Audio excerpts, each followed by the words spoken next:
Well, hello. I want to do something a little different today, but first, if you're listening, Larry, that sound you hear in the background is my furnace running. I do run it. I just like to wear heavier clothes indoors so I can keep the temperature down a little because it saves money. 4 degrees will really make a difference. All right, so what I have here is a surprise.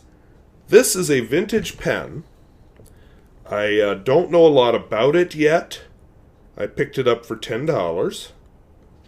This is a wooden pen. It's made out of rosewood, and there's some kind of a filigree over it here.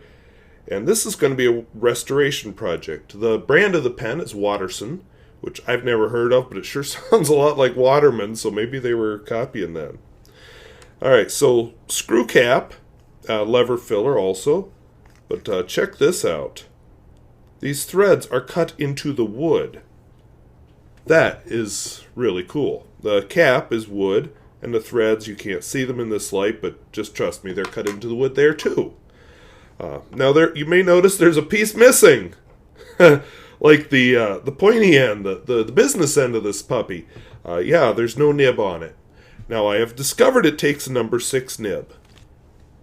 So I don't have a Waterson's nib, but I did buy a 5-pack of fun nibs.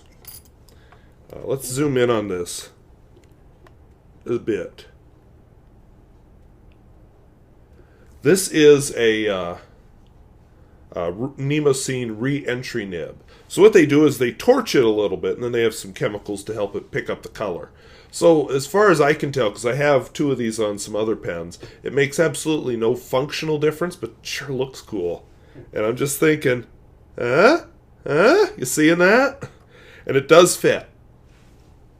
Alright, so let's pull back. Actually, before I pull back, one of the other things you'll notice about this pen is that the lever seems to be loose. Well, that's because it is. I looked inside already. There's no J-bar. So I did purchase this a while ago for another project. But I purchased a J-bar that I'm going to put in. A J-bar, if you're interested, or even if you're not, because it'll be in the pen next time. When you press on the lever, you're trying to push this in, because it doesn't work the other way. So the lever will push on here somehow, and it helps if it's actually locked in place, which it is not right now, but it squishes on the sack. And there is no sack either, not even a crispy, crunchy one. So I purchased a multi-pack of latex sacks from Anderson Pens. By the way, unless I say differently, all these repair parts, except for the nib, come from Anderson Pens, which is kind of cool that they have those. So looking at it, I'm thinking this largest size sack, but I'll have to look and find out. So I'll keep you up to date. And I might as well say it. This is a project that may end in tears because I've never actually fully restored a pen. I've replaced a J-bar. I've replaced a button spring thing. I've replaced a sack. I've never done all of those. So, I've never had to replace a nib. I've never had to do the cleaning. I've changed nibs. But this pen's going to take some cleaning, but not over much. You know, what's worrying me is this metal filigree. And if you've ever watched Grand Mia Pens, Steph, you always know him because it's Steph here. That's how he opens his videos. He had a video I watched about polishing, but then I looked into this and I thought, yeah, he's not polishing a wood pen, so I'll have to think about that a little. And the metal here, I'll have to think a little bit about that too. So the feed is friction fit. You can see it's missing a few pieces on the comb, but overall it's in decent shape, but it's a little dirty. So I think a proper place to start with that, this is the step you will see today, would be to plunk that puppy in some water. And we'll just soak some ink off of it. Now it's an ebonite feed, so I'm not too worried. I wouldn't do that with a lot of pen bodies. That's a little different. Know what you're doing if you do it with a pen body. But especially this pen body, we'd kill it because it's wood. But ebonite feed, not worried. So we'll just let it soak. I'll try and remember to get a picture after it's soaked for a while. Might even do it with my iPad. But just so you get an idea what comes out of it. But that'll be kind of fun. This grip section is friction fit. I see a little bit of the old sack there. This here is why I'm thinking we're going to need the larger sack, because that's quite wide. The J-bar, which I'm not going to insert right now, but the J-bar would go into, let's get this under the camera. The J-bar will go into it kind of like this. Now I'm not going to insert it right now because I'm not ready. I don't know what surprises are in the barrel, but that's how it'll go in. And I do want to work a little on the outside of this before I do something like that. So lots of work to do. Definitely some stuff for me to learn. And I'm kind of excited about it. This won't be an overly difficult restoration. I mean, some of those piston fillers and snorkels and whatnot would be a lot more difficult. But this is the level I'm at. And I'm interested. And, you know, as far as authenticity, maybe I should try and find an authentic nib. But, hey, I'm rescuing a pen from the grave. And if this all ends in tears, I will assemble the video clips anyway. And you'll get to see me fail. Because I think that will be educational too. So, all in all, I think this is worth doing. So I thank you for watching. And stay tuned for part 2.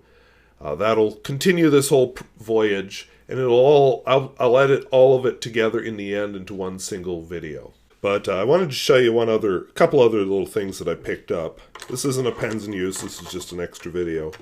We'll set the pen aside. One of them is from Kaweco.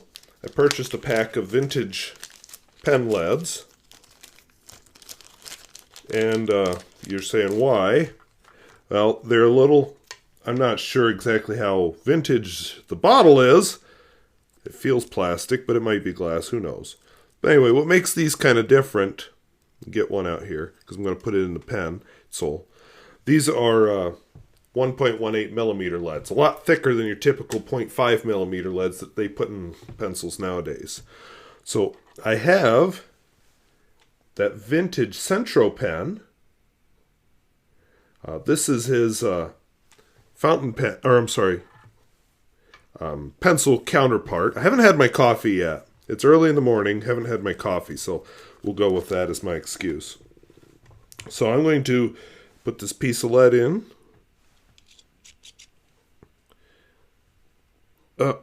There we go.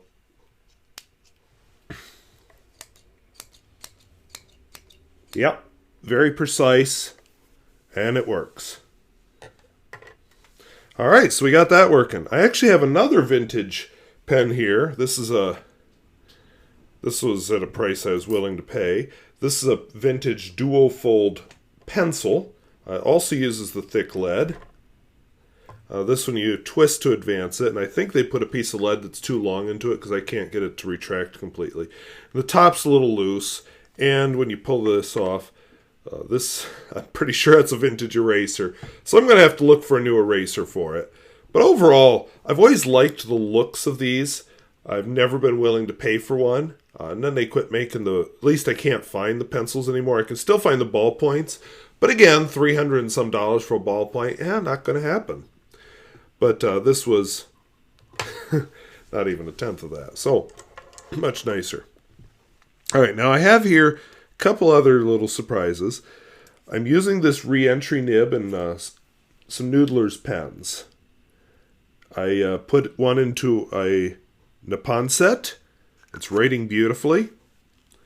I put one into a Conrad, which is also writing, well, actually not writing at all, because apparently I haven't inked it up yet. And then one last surprise here, which I'll talk about some other time. There's a business going out of... iCell Pens is going out of business. And I felt like I would do a small part to help them out. So I purchased this. This is a Rexall Monogram fountain pen. Rexall Drug is still around. There was a Rexall Drug in the last town I lived in.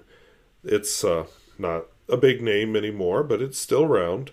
There used to be a Rexall drug in Olean, New York, which was like stepping back in time. They even had the old mechanical cash register and all the old 1920s type fittings, and it was just really cool. But progress, it's gone. But anyway, this one is reasonably restored. This is what I was searching for. Well, what it was doing is I cleaned it because it was very inked up. So apparently they tested it after they restored it and then didn't clean it out. So I did that, and it was sitting on a paper towel because I always set them like this on the paper towel to suck out any remaining moisture. What I kind of like is it's got a little catch here to help hold this lever in place. So I'm looking forward to writing with this guy now that I've got all the whatever that is out of it. So anyway, I thank you for watching. My pens in use video, I talked about scheduling and then it didn't appear on schedule. Well, it took a lot longer to upload that puppy than I'd planned on. So apologize for that. I'm going to start uploading these things earlier so that they appear at the right time. So we'll get there. I'm learning too. And this restoration project will be a big learning project. So all of you who know something about fountain pens, if you've got ideas, please let me know. So I thank you for watching. We'll see you later. Bye-bye.